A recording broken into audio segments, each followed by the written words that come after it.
అందరికీ నమస్కారం. Council of higher wisdom మీ అందరికీ స్వాగతం పలుకుతుంది. మరో కొత్త జ్ఞానాన్ని మీకు నేర్పించడానికి మీ ముందుకు డివైన్ ఎనర్జీస్ తోటి వచ్చేసింది. మరి ఈ రోజు మనం అమావాస్య ఎనర్జీస్ గురించి తెలుసుకుంటున్నాం.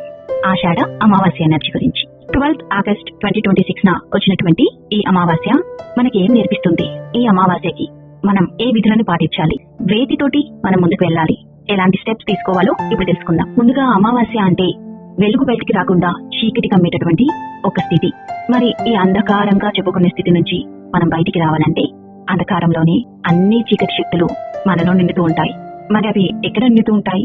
ఎక్కడైతే సరికాని ఎనర్జీస్ ఉంటాయో, పాజిటివిటీ ఎక్కడైతే లోపిస్తుందో అక్కడే ఈ నెగిటివిటీ అంతా కూడా విస్తరిస్తుంది. మరి అలాంటి నెగిటివ్ ఎనర్జీస్ రాకుండా మన ఇంటిని, మన ఒంటిని, మన మైండ్ ని, మన మనసుని పూర్తిగా క్లెన్స్ చేసుకోవాలి. ఇంటిని క్లీన్ గా ఉంచుకొని ఇంట్లో 24 గంటలు కూడా దీపాన్ని వెలిగించుకుని ఉంచుకోవాలి. ఇది ఆవు నెయ్యితో కానీ నువ్వుల నూనెతో కానీ వెలిగించవచ్చు.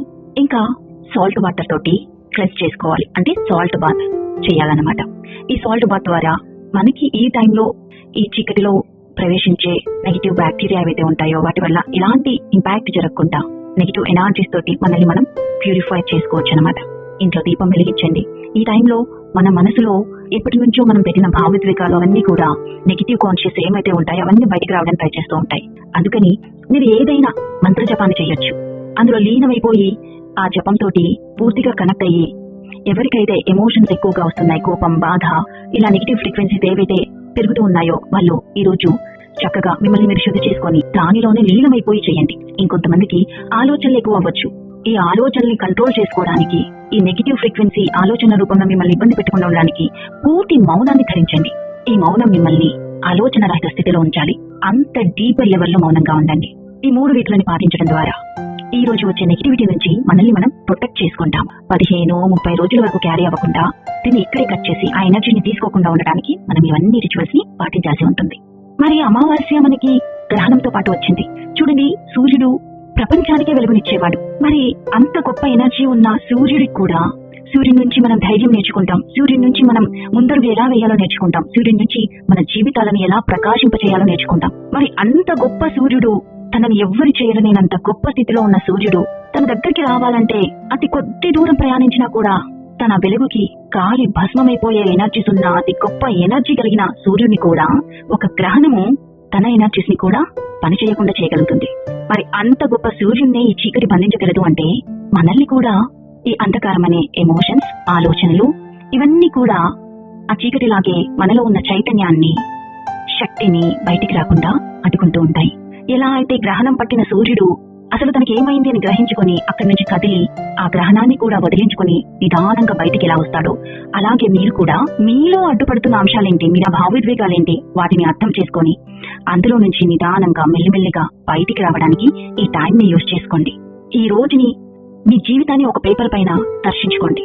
ఒక పేపర్ పెన్ తీసుకొని మీరు ఏ విషయంలో భయపడుతున్నారు, మీరు ముందుకు వెళ్లకుండా మీ జీవితంలో ఏ భయంకరమైన ఆలోచనలు మిమ్మల్ని ఇబ్బందులుగా ఆపుతున్నాయి, ఏ భావోద్వేగాలు మిమ్మల్ని ముందుకెళ్లకుండా ఒకే దగ్గర కట్టివేస్తున్నాయి, ఏ రకమైన బంధనాలు మీ ఆనందానికి, మీ స్వేచ్ఛకి ఒక పంజరంలో బంధించినట్టు ఇబ్బంది పెడుతున్నాయో కూడా గమనించండి.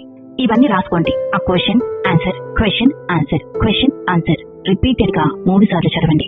అది మీకు ఏ పాఠం నేర్పించింది, ఎలా బతకమని, ఈ గ్రహణం వీడిన సూర్యుడిలాగా మీరు ఎలా మారుతారని మీరు నిర్ణయించుకున్నారు. మరి సూర్యుడు కొత్త హయ్యర్ కాన్షియస్ తోటి ఈ గ్రహణం తర్వాత ఎలా యథావిధిగా ఈ వెలుగును పంచుతూ తాను కూడా ఆ వెలుగులో దివ్యంగా వెలిగిపోతూ ఉంటాడో అలాగే మీరు ఎలా మారాలో నేర్చుకోండి. అలా మారడానికి, అందరికీ వెలుగునివ్వడానికి మీరు ఏం చేయగలరో చూడండి. మీలో వచ్చే ఆ మార్పుని గమనించండి. ఈ అమావాస్య తర్వాత నెక్స్ట్ డే ఉదయం మీలో ఏ మార్పు వస్తుందో గమనించండి. ఆ హ్యాపీనెస్ తో అద్దం ముందు నిలబడి మీకు మీరు ఎవ్రీడే ఈ రోజు నేను మైండ్ పరంగా ఎలా ఆలోచించాలి, మనసు పరంగా ఏ భావోద్వేగాన్ని కంట్రోల్ చేసుకోవాలి, ఈ రోజు నేను హ్యాపీగా ఉండడానికి ఏం పాటించాలి, ఈ రోజు నా కోసం నేను ఏ టైంలో టైం కేటాయించాలి, మీకు మీరుగా అర్థంలో చూసుకుంటూ క్వశ్చన్ చేసుకోండి.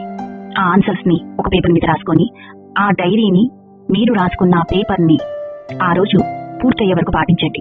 మళ్ళీ నిద్రపోయేటప్పుడు ఈ రోజు మీరు రాసుకున్నాన్ని పాటించారా, దాని ద్వారా మీలో వచ్చిన మార్పేంటి, మీ కాన్ఫిడెన్స్ ఏ రేంజ్ లో పెరిగింది, మీ హ్యాపీనెస్ ఎలా ఉంది, మీరు స్వేచ్ఛగా ఫీల్ అయ్యారా లేదా, ఇవన్నీ కూడా నైట్ పడుకోబోయే ముందు మళ్ళీ ఆ డైరీలో రాసుకోండి. ఇలా ప్రతి రోజు చేయండి. దీనితో మీలో నెక్స్ట్ 15 days లో ఏ మార్పులు వస్తున్నాయో గమనించండి. ఇది మీకు ఏ రకంగా ఉపయోగపడింది, మీలో ఈ వీడియో ద్వారా ఏ సందేశం మీకు అందిందో అది మాకు కామెంట్ రూపంలో తెలియజేయండి. ఇది మీరు పాటిస్తారంటే ఎస్ ఐఎమ్ రెడీ అని కామెంట్ చేయండి. మళ్ళీ తిరిగి ఈవినింగ్ మెడిటేషన్ క్లాస్ లో కలుసుకుందాం. అంతవరకు సెలవు.